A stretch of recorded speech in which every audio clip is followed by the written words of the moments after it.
prison time, homelessness, drug abuse and alcoholism, neglect, domestic violence, single parenthood, teen pregnancy, dropping out of school. What do all of these issues have in common? Well, if you grow up in this country without a father, you are more likely to experience all of them. Right now in America, we are experiencing an epidemic of absent fathers. Now, I already know what some of you might be thinking. I've already heard this covered by the media on both sides of the aisle, and this is simply a black issue. But what if I told you that fatherlessness is an issue that affects every single one of us in more ways than we could ever possibly know? How did we get here, and is there anything that we can do about it? Let's break it down.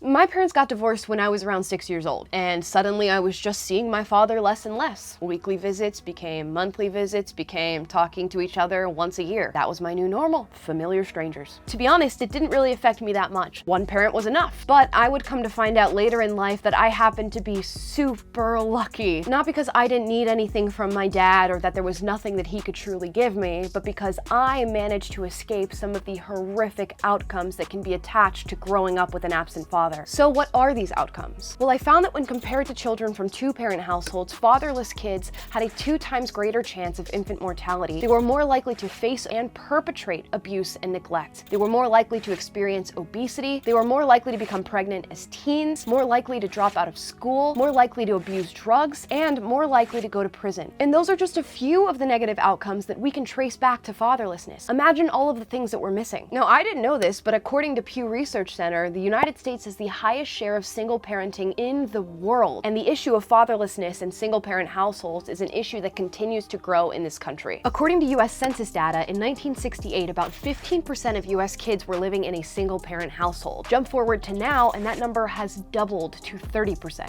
Now, I live in Los Angeles, a city that's notorious for running rampant with drug abuse and homelessness and crime. And oftentimes when I see these things happening right in front of my face, I fail to make the connection between that and fatherlessness, when really the odds are that all of these people that we're seeing have grown up without a dad. Like I said before, many view this to be a black issue because the black population does have the largest percentage of single-parent fatherless homes, about 66%. But this isn't just a black problem. In the Latino and Hispanic community, about 42% of children grow up in single-parent households. For white people, this number drops to a still whopping 34%, and Asians follow at 20%. So on average, about 1 in 3 American children are growing up in a single-parent household. This is a problem for everyone. So how did we get here? Well, if we're looking at a single parent household, we're typically dealing with a single mom. As of 2020, there were 14.84 million families with a single mother in the United States. And you might be thinking, well, sometimes marriages don't work out, and as a result, moms are left to take care of their children. And that statement would have been true in, say, the 1960s, where 4% of single mothers had never been married. Flash forward to today, and that has jumped to over 52%, a 13-fold increase. Meaning my mother's story of divorce and single motherhood now represents a minority. In today's day and age, women are getting pregnant out of wedlock and raising the children alone. This goes to show that marriage is not really just a piece of paper. Marriage is often the barrier between a single-parent household and a two-parent household. Not only that, it can be the barrier between poverty and success. And the numbers are stark. If you grow up with a single, unwed mother, you are 4 times more likely to experience poverty than somebody who lived with married parents. So we know the issue, we know what these families look like, and we know we're all affected by it. So why is fatherlessness still a growing issue in this country? There's 2 areas we have to look at: politics and culture. Politically, the welfare system comes into the discussion. In the 1960s, some well-meaning policies were put forth that ended up not doing so well. In fact, they actually incentivized single-mother households. Specifically, in 1964, President Lyndon B. Johnson launched his Great Society, an initiative with the goal of beating poverty, reducing crime, and promoting equality in America. His welfare system was very generous, particularly for single mothers, but there was one rule that ruined it all: the man in the house rule, which essentially said that if you have a working or able-bodied man living in your house, we cannot help you. They even went as far as to send federal agents to these households to make sure that no man was living there. If I was a mom at the time, I would throw the man out of the house too to get that check. These things don't exactly promote marriage. This is exactly why we shouldn't judge policies based on their intentions, but actually on their results. And these results don't bode well. Speaking of things that don't bode well, culturally, radical radical feminism in Hollywood has completely destroyed the view of not only the American man, but the American dad. It is now a commonly held belief that men are toxic in nature and oppressive forces of patriarchy that must be overcome. Not exactly a person you'd want to marry or have kids with. In Hollywood, young girls have gotten used to watching these ever-present archetypal characters like dumb dad, a-hole boyfriend, Prince Charming, who doesn't exist, and the dreaded girl boss. A woman who is a subpar man, values her career over her family, is sexually promiscuous, and utterly unattached. If I got paid every time I heard the whole "I don't need a man" thing, I'd be the one buying Twitter. It seems as though feminism values single motherhood over married parenting. Couple our cultural problems with our political ones and you have a recipe for disaster. These two things clearly explain the situation that we find ourselves currently living in.